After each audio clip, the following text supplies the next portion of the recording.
मृत्यु के बाद का जीवन एक रहस्य बना हुआ है। एक ऐसा रहस्य जिस पर विज्ञान ने भी आज तक किसी प्रकार की रोशनी डालने की कोशिश नहीं करी। क्या होता है मृत्यु के बाद हमारे इस पाक शरीर का, जो मिट्टी में तो मिल जाता है परंतु आत्मा के स्वरूप में वो हवा में यूं ही विलीन होती है। आत्माओं का अस्तित्व जरूर होता है, अन्यथा मुक्ति नामक चीज की उत्पत्ति शायद नहीं होती। आज की कहानी रहस्य और रोमांच के साथ खौफ से भी भरी है। इस कहानी के दो मुख्य किरदार हैं। एक मनीष, जिसे बचपन से ही एक अजीब बीमारी थी जो बाद में जाकर उसका पेशा भी बन गई। मनीष को आश्चर्यजनक रूप से अपने आसपास कुछ ऐसे लोग दिखाई देते जिनकी उपस्थिति अगल बगल खड़े लोग महसूस ही नहीं कर पाते। मनीष सिर्फ और सिर्फ उसे दिखाई देने वाली उन अदृश्य शक्तियों से बातें भी करता था। ये शायद उसके लिए कुदरत की दी हुई एक अद्भुत शक्ति थी और उसकी यही शक्ति उसका पेशा बन गई, जिसके माध्यम से उसने कई लोगों को उनकी समस्याओं से निजात दिलाया। इस कहानी की दूसरी मुख्य किरदार है रोशेल, जो यूएस की निवासी हैं, परंतु रोहित से विवाह होने के कुछ दिन बाद ही दोनों इंडिया शिफ्ट हो गए। और उसके बाद शुरू हुई कुछ ऐसी घटनाएं जिसकी कल्पना रोहित और रोशेल ने अपने बुरे से बुरे सपने में भी नहीं करी होगी। मिस्टर नरूला भारतीय रेल विभाग में एक बहुत ही ऊंचे ओहदे पर कार्यरत थे और पैसों की बिल्कुल भी कमी नहीं होने के कारण उन्होंने अपने बच्चों के जीवन में भी किसी प्रकार की कमी कभी भी महसूस नहीं होने दी। अपने बेटे रोहित को उन्होंने कंप्यूटर इंजीनियरिंग में पोस्ट ग्रेजुएशन के लिए अमेरिका भेजा, जिधर पढ़ाई करते करते रोहित की मुलाकात रोशेल नाम की एक लड़की से हुई। प्यार अपने परवान पर चढ़ गया था और अपने मां बाप की इच्छा के विरुद्ध जाकर रोहित ने रोशेल से शादी कर ली। रोशेल से विवाह करने से उसे यूएस की सिटीजनशिप मिल गई और शादी करके दोनों एक खुशहाल जीवन व्यतीत कर रहे थे। इस बीच रोहित के संबंध अपने माता पिता के साथ बिगड़ते गए, परंतु जैसे हर जख्म को भरने में समय लगता है, वैसे ही रिश्तों में आई इस दरार को भरने में भी थोड़ा समय लगा। ऊपर वाले ने रोहित और रोशेल को एक सुंदर सी बेटी से नवाजा और उनकी जिंदगी में आए खुशी के ये पल ही परिवार वालों से दोबारा जुड़ने का रास्ता बने। 93.5 रेड एफएम पे एक कहानी ऐसी भी, प्रवीण के साथ। रोहित के पिताजी को जैसे ही उनके दादा बनने की खुशखबरी मिली, वो फूले नहीं समाये और सारे शिकवे गिले भुलाकर अपनी पोती को देखने अमेरिका पहुंच गए। उन्होंने रोहित से गुजारिश भी करी कि वो अब भारत में शिफ्ट हो जाए, क्योंकि वहां भी बड़ी से बड़ी आईटी कंपनियां हैं जहां उसे और रोशेल को आराम से नौकरी मिल जाएगी।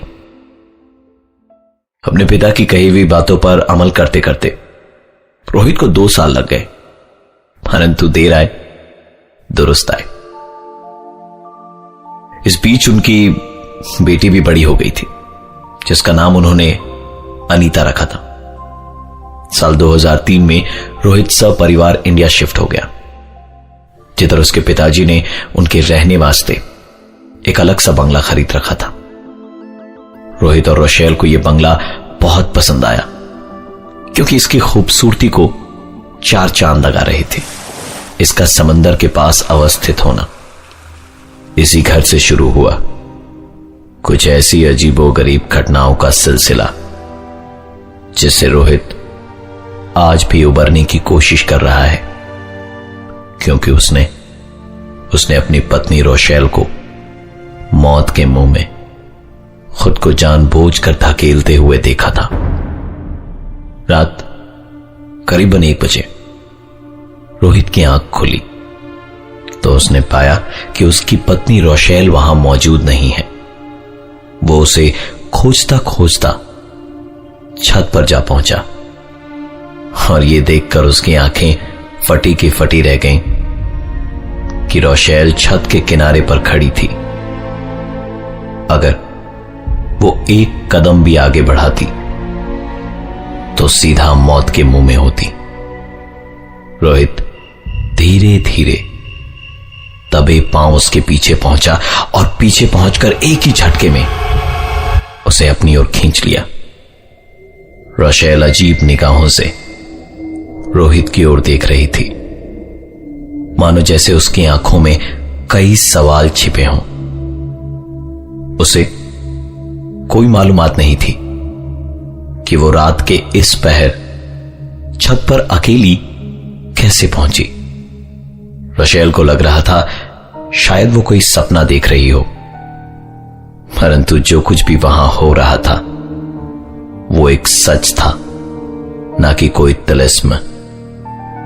रोहित को लगा शायद रोशेल नींद में चलते चलते यहां तक पहुंच गई होगी, परंतु ऐसा था नहीं,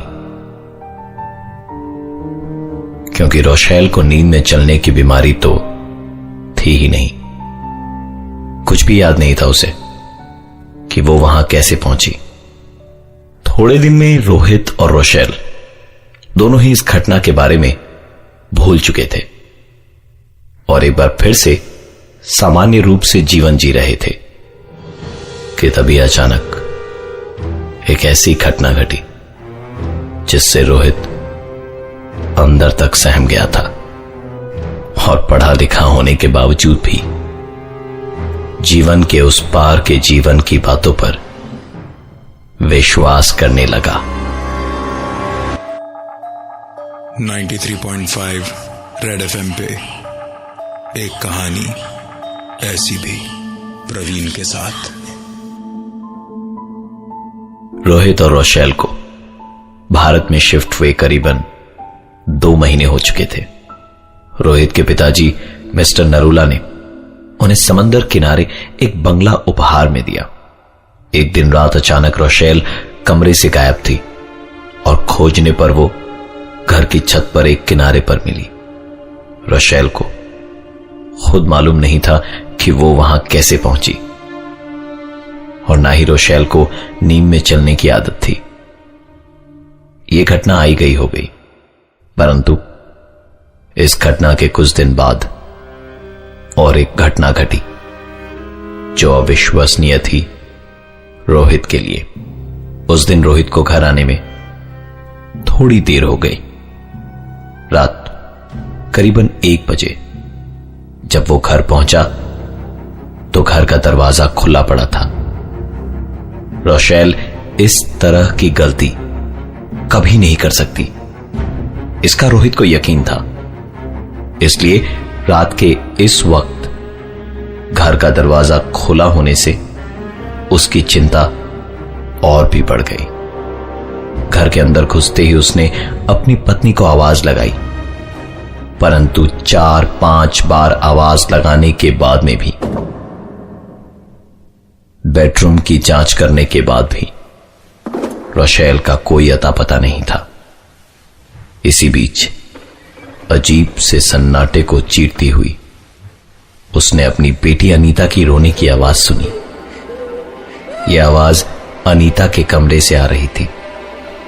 वो दौड़ता हुआ जब कमरे में गया तो भय से उसके पांव कांप रहे थे।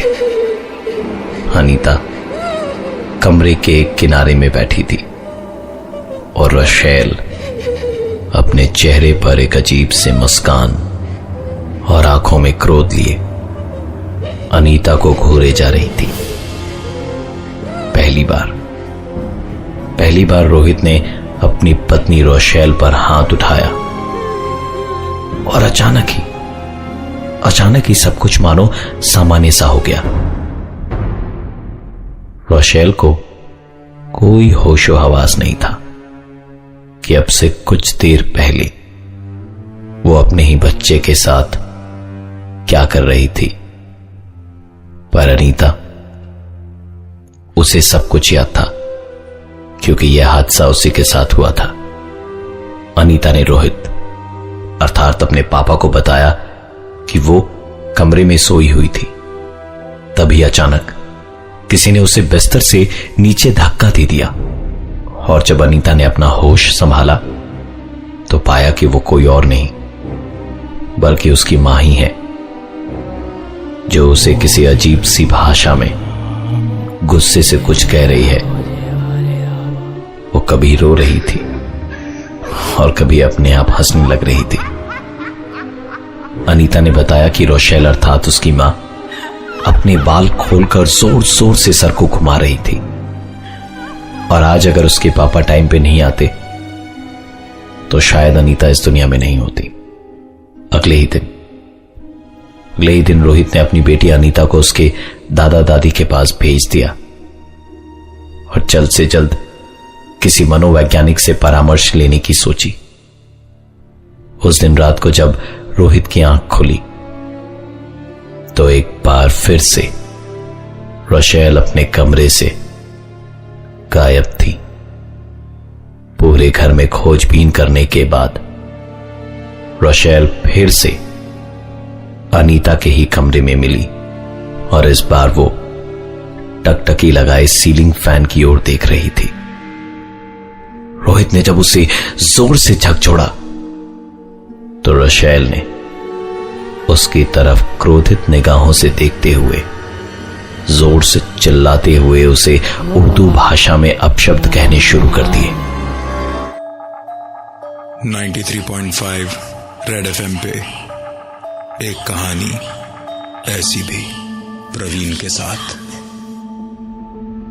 चिल्लाने के साथ साथ रोशेल चीजें उठाकर उसकी तरफ फेंकी जा रही थी। रोहित ने पूरी हिम्मत जुटाते हुए उस पर काबू पाने की कोशिश की।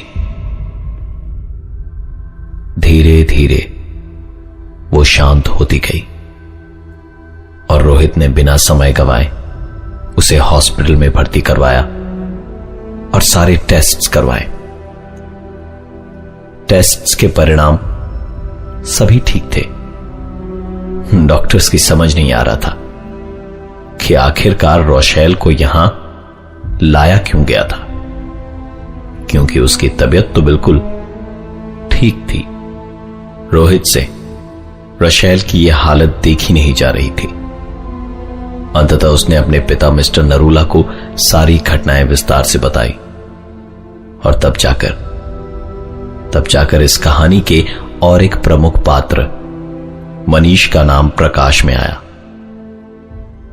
मनीष को बचपन से ही अपने आसपास मृत लोग दिखाई देते थे, जिन्हें हम अपनी आंखों से नहीं देख पाते। रोहित के घर में प्रवेश करते के साथ ही मनीष के चेहरे के हाव भाव बदल गए थे। उसे स्पष्ट रूप से इस घर में किसी की मौजूदगी का एहसास हो चुका था। रोहित की बेटी अनीता के कमरे से एक जोरदार आवाज आई, जहां उसकी बीवी रोशेल आराम कर रही थी। दौड़कर जब वो कमरे में गए तो देखा कि बिस्तर पर पड़ी चादर इस वक्त रोशेल के गले के चारों तरफ लपेटी हुई थी और चादर का दूसरा कोना पंखे से। रोशेल ने आत्महत्या करने की कोशिश करी थी, परंतु उसकी यह कोशिश रोहित और मनीष के ऐन वक्त कमरे में पहुंचने से विफल हो गई। इस अंतराल में रोशेल उन्हें एक अजीब सी आवाज में कुछ अपशब्द कहे जा रही थी। मनीष ने रोशेल का हाथ अपने हाथ में लिया और मंत्रों का उच्चारण करने लगा। शुरुआत में रोशेल धीरे धीरे शांत होती गई, परंतु उसके कुछ क्षण बाद ही मनीष के शरीर से पसीने छूटने लगे और उसके गले से मंत्रों का उच्चारण एकाएक रुकने लगा। रोहित ने समझदारी दिखाते हुए तुरंत मनीष का हाथ खींचता हुआ कमरे से बाहर ले गया।